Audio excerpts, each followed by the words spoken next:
8 horas da manhã, para você não perder o seu compromisso, viu? Mas para você que não tem o que fazer nessa manhã de terça-feira, né? Como diz o poema lá do Tiago de Mello. Então fica aí mesmo no sofá assistindo a gente, acompanhando a gente, ou então faz como muita gente faz, liga a televisão, aumenta o volume, vai fazer alguma coisa, vai cozinhar alguma coisa, mas continua ouvindo a gente aqui pela TV A Crítica, você que nos acompanha no Nordeste, por todo o nosso país pelo YouTube e até na Rede Mundial de Computadores, viu? Muito obrigado você pelo seu carinho, pela sua audiência.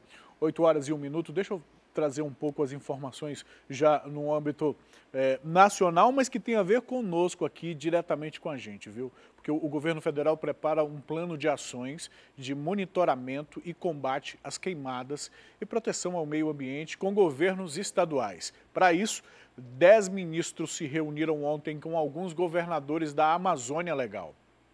Durante o encontro foram apresentadas as principais demandas dos governadores do Pará, Maranhão, Amapá, Tocantins e Mato Grosso. Essa região é conhecida como Amazônia Oriental.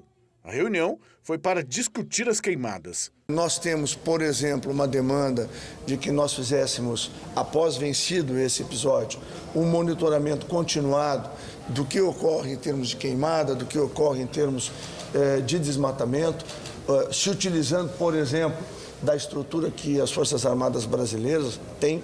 O ministro da Defesa reforçou que as ações para combater o fogo na região continuam e falou da ajuda de outros países. Do Chile, efetivamente, 2 aeronaves especializadas em água, em lançamento de água, estão chegando no Brasil hoje.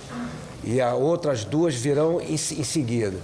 Israel está mandando uma equipe especializada em relação a isso. Governadores defenderam a importância do desenvolvimento da Amazônia. Nós precisamos encontrar caminhos que demonstrem que não há qualquer conflito entre a agenda do desenvolvimento e da preservação. Tem que mostrar isso mesmo, viu? Parte dessa comitiva interministerial que esteve em Belém chegou ontem a Manaus e vai reunir com os governadores dos estados da Amazônia Ocidental. A reunião ocorre na manhã de hoje, na sede do governo do Amazonas. A Amazônia Ocidental é composta pelo Acre, Amazonas, Rondônia e Roraima. Os ministros foram recebidos pelo governador do Amazonas na base aérea de Manaus, na Zona Sul. Na comitiva estão os ministros da Casa Civil, da Presidência, Onyx Lorenzoni, da Defesa, General do Exército Fernando Azevedo e Silva e do Meio Ambiente Ricardo Salles. Os presidentes da FUNAI, INCRA e IBAMA também integram a comitiva. A reunião com os governadores será para discutir medidas de combate a queimadas e propostas para o desenvolvimento sustentável da Amazônia. E nessa reunião nós vamos tratar sobre as ações que já estão sendo tomadas no estado do Amazonas e nos outros estados para combater o desmatamento, combater também as queimadas.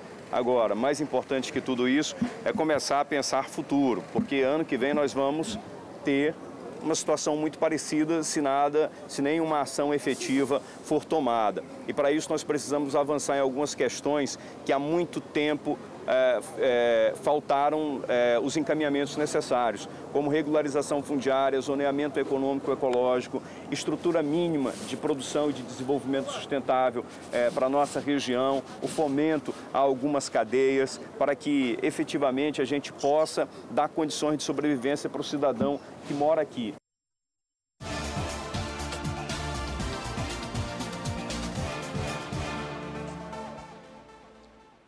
Bom dia, meu amigo.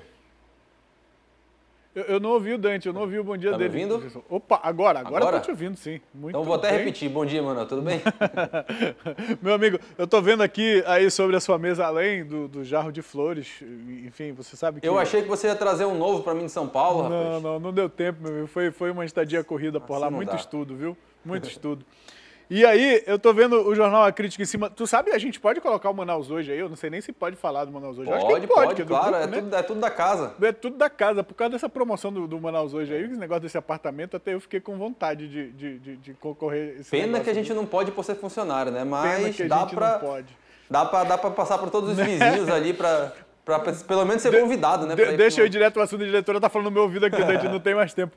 Mano, a gente trouxe a reportagem aí, a gente trouxe a reportagem aí dos ministros, dessa discussão toda aí. Essa galera tá em Manaus, vai se reunir. Mas assim, trocando em miúdos, o que vai sair daí? Bom, o que a gente está esperando, de fato, agora é que haja alguma definição específica sobre ações, né? A gente viu até uma declaração aí do governador Wilson Lima falando da necessidade de se planejar ações efetivas, né, em relação a essa questão da Amazônia. Então, a gente espera que essa reunião ela traga posicionamentos firmes, né, posicionamentos definitivos. A gente sabe que vai ter uma nova reunião também em Letícia, na fronteira ali com a Amazônia, no final dessa semana, na sexta-feira. E a gente vê essa situação sendo colocada no momento em que a política do governo federal para a Amazônia está sendo reprovada pela população, segundo pesquisas aí do Datafolha. Essas pesquisas vêm sendo divulgadas desde domingo pelo jornal Folha de São Paulo, que é o proprietário do Datafolha, do Instituto Datafolha, do mesmo grupo. E, segundo essa pesquisa, 51% dos brasileiros hoje reprovam a política ambiental desenvolvida pelo governo de Jair Bolsonaro, né? Essa pesquisa é feita, né? Ela foi feita agora no final do mês de agosto, então, assim, ela traz toda essa bagagem de polêmica que houve em cima da questão ambiental do Brasil, né? Crise internacional em cima disso, discussão com o presidente francês. Então, assim, ela vem nessa esteira, ela vem nesse momento de muita discussão, de muita polêmica. Então, é natural até esse dado. Eu confesso que, inclusive, eu imaginava que fosse dar até um percentual um pouco maior. Mas aí tem 25%, perdão, que consideram boa ou ótima, né, a política do governo federal para a Amazônia. É um dos dados de uma pesquisa que o Datafolha trouxe, que tem muitas outras questões aí que a gente, inclusive, vai já comentar também, né? Na fala do governador do Pará está, de fato, o desafio não só do governo, mas dos governos estaduais, não só do governo federal, dos governos estaduais, que é demonstrar, deixar de forma clara, que desenvolvimento não é igual a desmatamento. Exato. Ou, enfim, mas de forma clara, né? Porque a gente sabe que o mundo moderno, por exemplo, não tem natureza, não tem isso, enfim. Agora você fala muito tempo em sustentabilidade, né, mano? É muito bonito você falar Sim. em sustentabilidade, mas você precisa colocar isso em prática, né? Dá para explorar sem desmatar, sem destruir. Agora precisa fazer isso de maneira equilibrada, de maneira estudada e não só com o mero discurso da boca para fora, né? A gente vai seguir essa reunião, acompanhando essa reunião, as nossas equipes de reportagem, tanto aqui da TV A Crítica quanto do Jornal A Crítica. Sim. Também, trazer no jornal e nos demais programas o resultado dessa reunião. O que de prático saiu, ou se só vão conversar. E a gente está acompanhando também que o Bolsonaro disse que vai participar da reunião da ONU, né? Nem que seja de mato, que ele vai fazer uma cirurgia, diz que vai. Agora, Dante, você trouxe as informações, os números dessa pesquisa do Datafolha. Essa pesquisa também, eu não sei se foi essa, mas o Datafolha também divulgou dados sobre a popularidade do presidente. E aí, de 33% que achavam ruim ou péssimo lá em abril, né?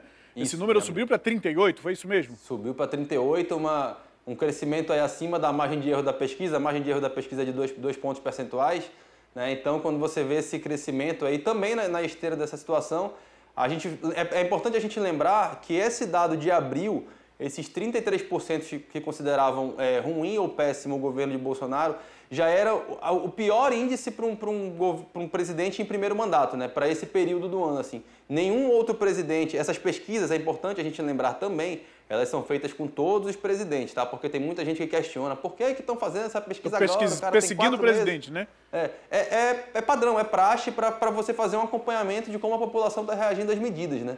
Então, assim, em abril já era o pior, né, para aquele momento. Hoje a gente vê esse crescimento, uma popularidade em queda. Lembrando que Bolsonaro foi eleito, né, com uma margem tranquila de votos, assim, sem nenhum susto, conseguiu vencer Fernando Haddad nas eleições. E agora, inclusive, essa própria pesquisa traz até que se a eleição fosse agora, Fernando Haddad venceria, né? Claro que isso é uma coisa extremamente Sim. hipotética. Mas aí, a gente tem uma situação nesse caso aí, viu, Dante? A gente sai de governos do Lula, em que o Lula foi praticamente unanimidade. Sim. A gente tem lá a sequência do governo do PT, que a Dilma se elegeu e se reelegeu na esteira dessa popularidade do Lula. Então, a gente nunca teve um presidente com um cenário tão polarizado quanto o Bolsonaro. Sim. Então, nenhum deles foi submetido a esse tipo de avaliação num cenário tão pulverizado como ele agora. O cenário é outro, o momento histórico é outro, né? A gente vê, e inclusive mundialmente, né? Não é uma coisa só do Brasil, essa polarização não é só nossa, ela acontece hoje mundialmente. A gente vê, por exemplo, com o Trump lá nos Estados Unidos também, a gente vê nessa discussão sobre a Amazônia, que envolveu o Emmanuel Macron também, ele inclusive chegou a ser taxado de esquerda, né? De uma maneira bem primária, inclusive. Então, essa polarização é mundial, né? E nesse dado, essa pesquisa, inclusive, ela traz também alguns detalhes interessantes. O Nordeste hoje é onde Bolsonaro tem a pior avaliação, mais da metade ali das... Dante, a gente tem uma imagem dessa pesquisa aí, eu não sei se tu acompanha no monitor aí, dá para colocar na tela? Tenho sim. Tem imagem aí? É contigo, você que é o homem dos números, por favor. Pois é, a gente está vendo aí, né, a avaliação de ruim e péssimo ali em vermelho e o ótimo e bom em azul, né?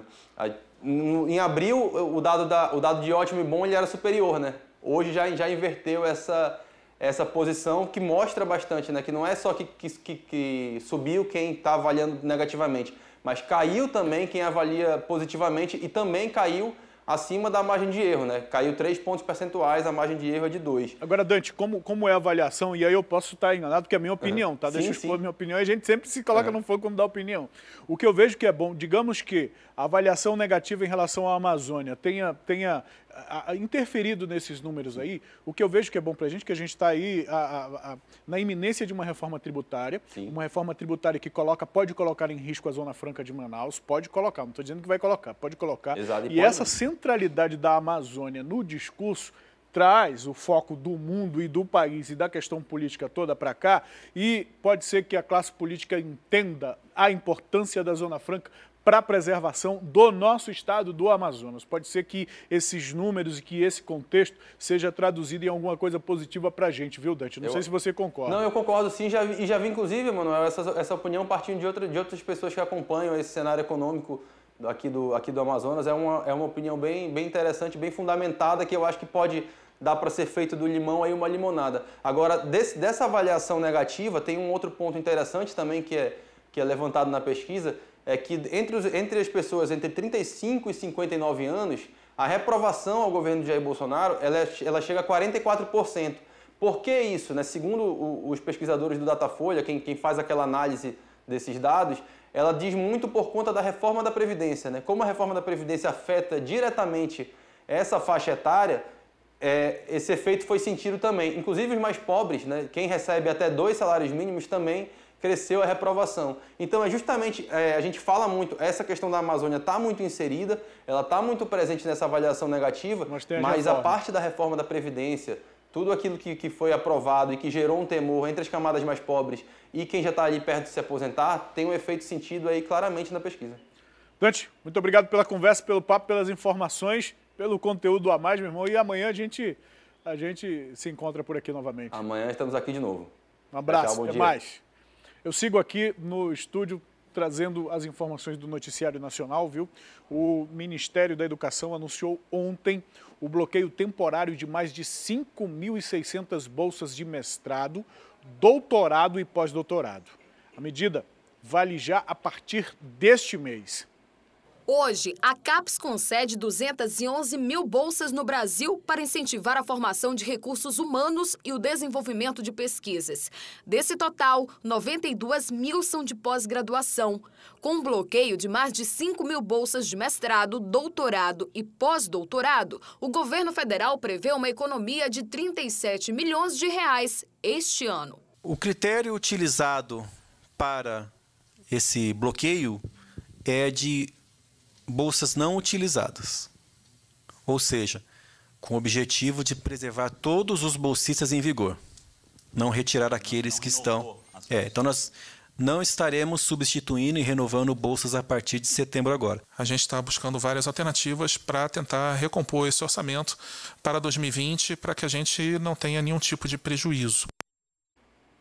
5.600 bolsas não utilizadas, se for isso mesmo, vai ser uma economia, mas se forem bolsas de estudiosos em projetos em andamento, pode ser um impacto na pesquisa, viu? 8h15, eu vou para o intervalo, mas daqui a pouco, depois do intervalo, a gente acompanha os detalhes da apuração do Festival de Cirandas, lá em Manacapuru, o festival que ocorreu nesse fim de semana. O Edson Araújo fez uma reportagem sobre a apuração e a gente vai trazer para vocês todos os detalhes daqui a pouquinho, depois do intervalo.